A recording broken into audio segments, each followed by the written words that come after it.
قد يكون الداعي منافقا أيضا، يأتي إلى مكان الدعوة، إلى مقام الخطاب، يأتي للمراءات، يأتي لإرضاء الكبير، يأتي لإرضاء المؤسس، أو يأتي لإرضاء فلان وفلان، يأتي كسلان، ليس نشيطا، ليس مهتما، ليس حزينا، لا ينفق من عند نفسه شيئا، يأتي هكذا كسلان غير نشيط، يراعي في قلبه شيء آخر. قد يكون في قلبه نية الفلوس فقط، ما يريد إلا هذا. لو انقطعت الفلوس انقطعت الدعوة. هذه ليست دعوة إلى الله، هذه دعوة مصطنعة، دعوة صناعية، ليست دعوة أصيلة، بل تسامحون فنقول إنها دعاية وليست بدعوة. وإن هناك فرقا عظيما بين الدعوة والدعاية. الدعوة تنبثق من القلب المحترق، القلب الذي يشتعل نارا على الآلهة من دون الله، على جميع مظاهر الفسق والفسوق والفجور. هذا القلب المحترق الذي قد لا يترك الإنسان ينام بالراحة أو يأكل بالراحة، هو الذي يدفع المؤمن فيقول له: قم يا أيها المؤمن، قم وادع الناس إلى الله، قم ولا تنم، قم وأنفق في سبيل الله. وعندما يقول الله تبارك وتعالى: يا أيها الذين آمنوا هل أدلكم على تجارة تنجيكم من عذاب أليم تؤمنون بالله ورسوله وتجاهدون في سبيل الله بأموالكم وأنفسكم ذلكم خير لكم إن كنتم تعلمون يغفر لكم ذنوبكم ويدخلكم جنات تجري من تحتها الأنهار ومساكن طيبة في جنات عدن ذلك الفوز العظيم وأخرى تحبونها نصر من الله وفتح قريب وبشر المؤمنين.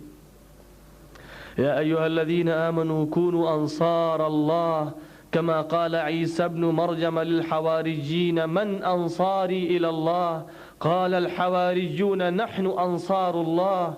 فآمنت طائفة من بني إسرائيل وكفرت طائفة فأيدنا الذين آمنوا على عدوهم فأصبحوا ظاهرين.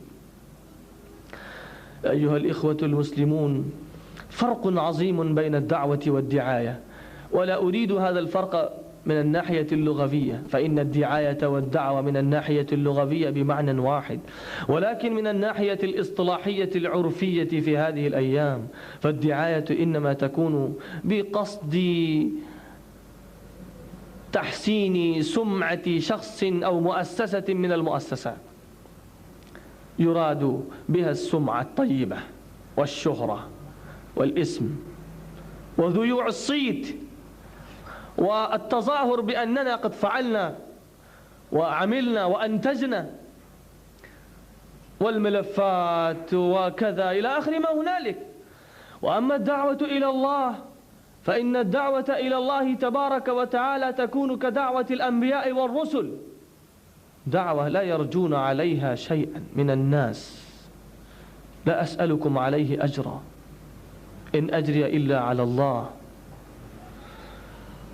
دعوة يمليها قلب المؤمن الصادق المخلص الوفي لله تبارك وتعالى، فهو وإن لم يملك شيء إلا اللسان الألكن يقول به ولو كلمة صغيرة، لا يحتاج إلى الخطابة، لا يحتاج إلى أن يكون أديبا أو شاعرا، لا يحتاج إلى أن يكون عالما جليلا، إلى أن يكون قد ملأ عقله وفكره وذهنه بآلاف من الكتب، كلا، إنما يحتاج إلى حرقة ولوعة في القلب، يحتاج إلى أن يتعلم علما شريفا ثم يتقدم بتبليغ هذا العلم إلى الناس.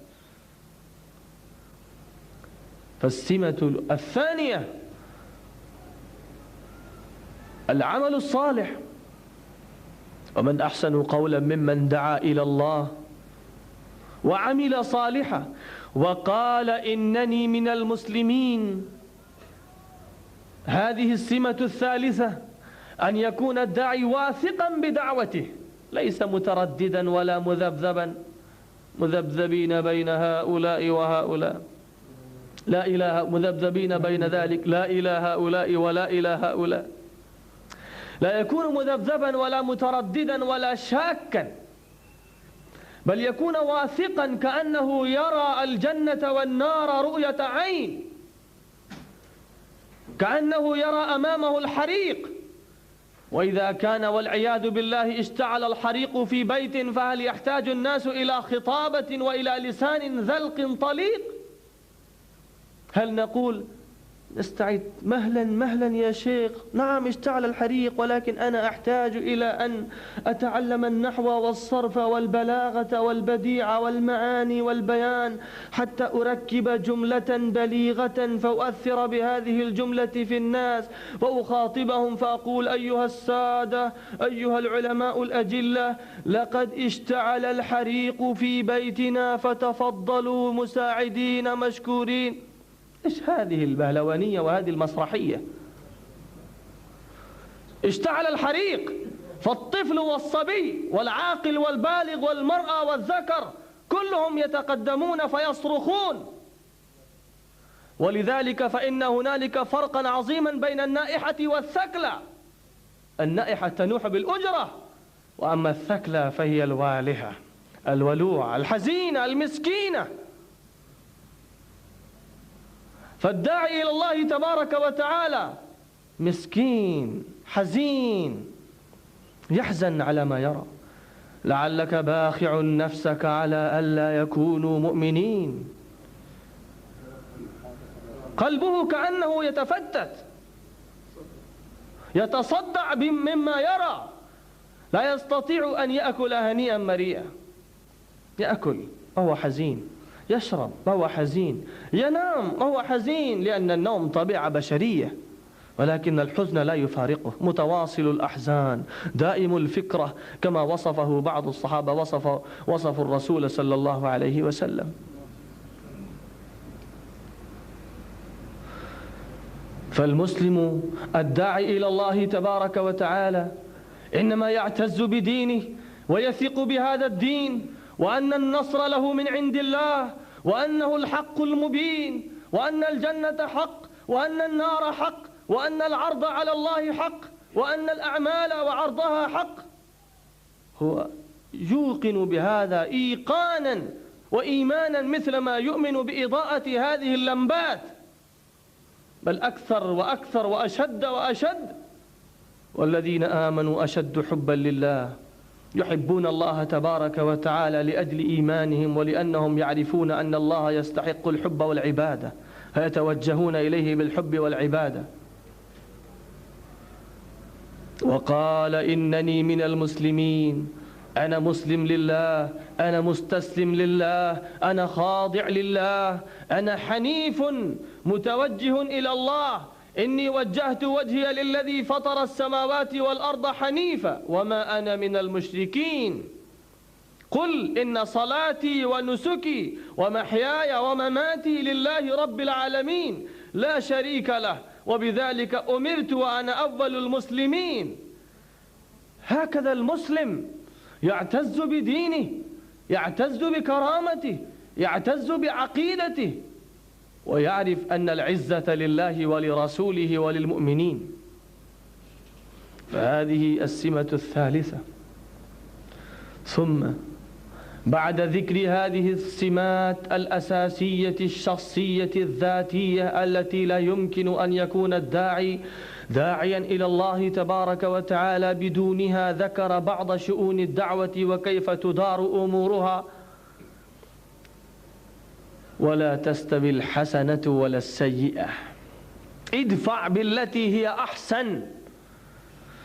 الدعوة إلى الله تبارك وتعالى ليست فتوى تصدر، الدعوة إلى الله تبارك وتعالى ليست قضاء يقضى به، لكل شيء دور ومجاله.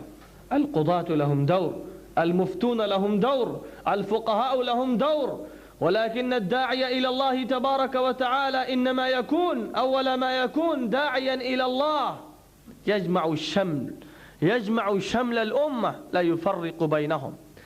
فلا يقع في أول وهلة في التفريق بين الناس أن هذا كذا وهذا كذا وهذا كذا، لا يكون هو مشددا ولا معنفا، بل يكون ميسرا غير معسر.